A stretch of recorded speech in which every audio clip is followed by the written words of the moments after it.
હા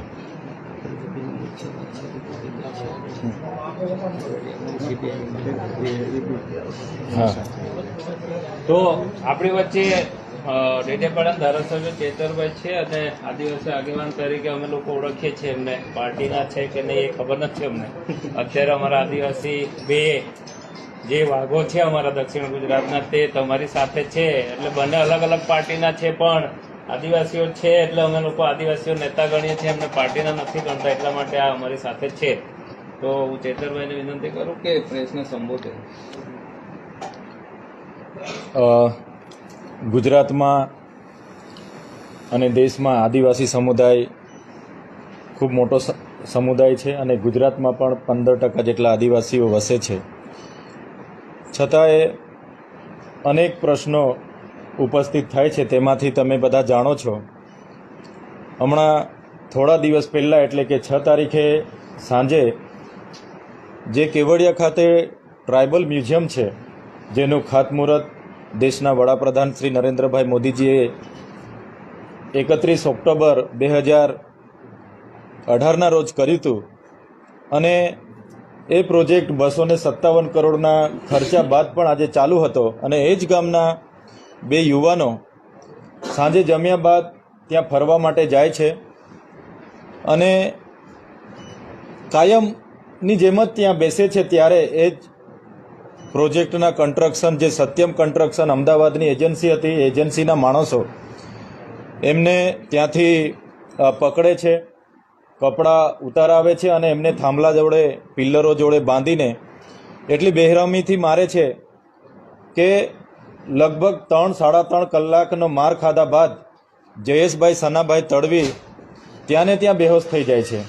એમને સવારે 4 વાગ્યાના અરસામાં એ લોકો દવાખાને લઈ જાય છે. ત્યાં ડૉક્ટર 4 થી 5ના ગાળામાં એમને મૃત જાહેર કરે છે. બાદમાં ડૉક્ટર પોલીસને વર્દી લખાવે છે અને પોલીસ ત્યાં સ્થળ પર પહોંચે છે ત્યારે બીજા એક ભાઈને જેનું નામ સંજય ગજેન્દ્ર તડવી હતું એને પણ ત્યાં બાંધી રાખવામાં આવે છે. એને છોડાવીને તાત્કાલિક ગરુડેશ્વર દવાખાને પહોંચાડવામાં આવે છે. ત્યાંથી ડૉક્ટર સાહેબ એમને રિફર કરે છે. રાજપીપળા સારવાર હોસ્પિટલમાં પહોંચે છે ત્યારે બીજા દિવસે સવારે અમારા જેવા આગેવાનો પર ફોન આવે છે. 9 વાગે અમે ત્યાં 1.5 કલાકની અંદર પહોંચીએ છીએ, 10:30 વાગે. ત્યારે સંજયભાઈની હાલત પણ ગંભીર હતી. એમને અમે પૂછ્યું ત્યારે એમણે કીધું 6 જેટલા લોકોએ અમને આવી રીતના કપડાં ઉતારીને બાંધીને આખી રાત સળિયા પાઇપો દ્વારા માર માર્યો છે અને એમાંથી એક વ્યક્તિને હું ઓળખું છું, બીજાને હું ઓળખતો નથી. ત્યારે તે જ ઘડી ત્યાં ઉપસ્થિત ડીવાયએસપી સાહેબને અમે કહીએ છીએ કે આમની હાલત પણ ગંભીર છે, આમને પણ તમે સારવાર અર્થે આગળ ખસેડો. અને પહેલા દિવસે 7 તારીખે જયેશ તડવીનું મૃત્યુ થયું અને એ જ સંજયભાઈને પણ ગંભીરતાથી લેવામાં ન આવ્યા. એમને જનરલ વોર્ડમાં રાખવામાં આવ્યા. તપાસ ચાલુ છે, પૂછપરછ ચાલુ છે અને બીજા દિવસે પણ એનું મૃત્યુ થઈ જાય છે.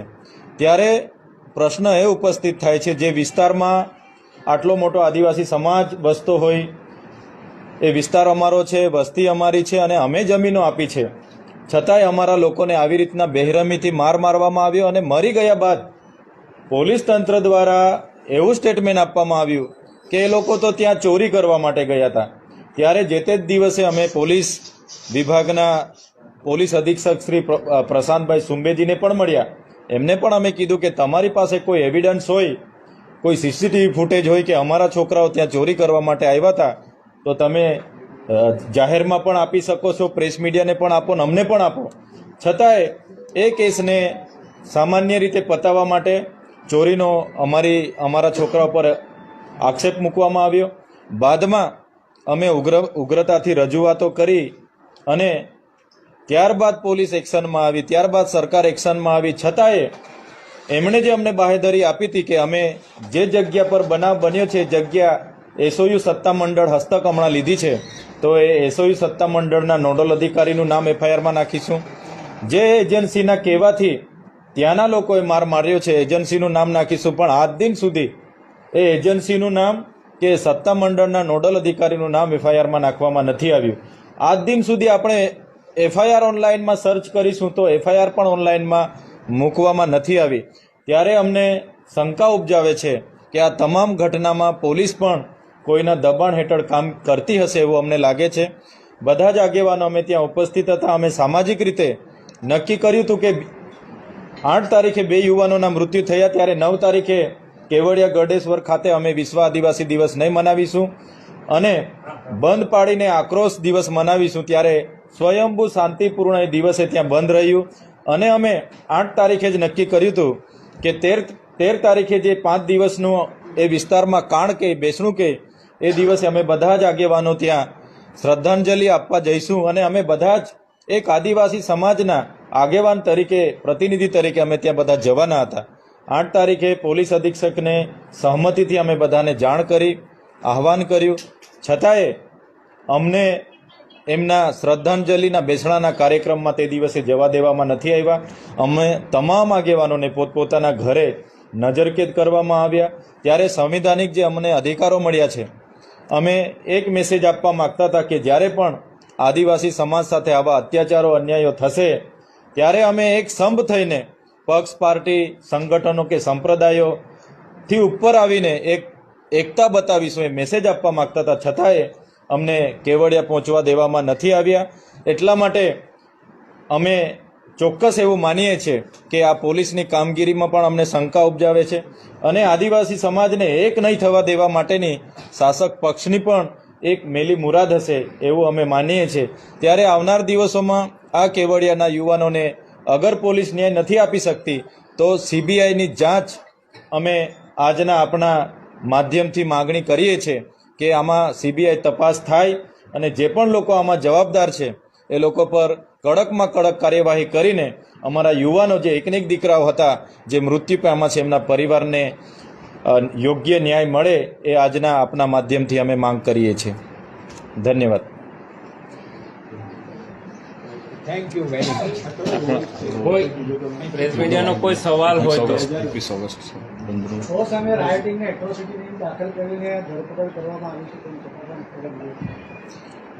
6 આરોપી જે પોલીસ દ્વારા રજૂ કરવામાં આવ્યા છે એમાંથી 2 જે છોકરાઓ છે એ તો મજૂરિયા હતા. એ પોતે જે દિવસે આ બનાવ બન્યો એ દિવસે પણ ત્યાં કામ પર હતા.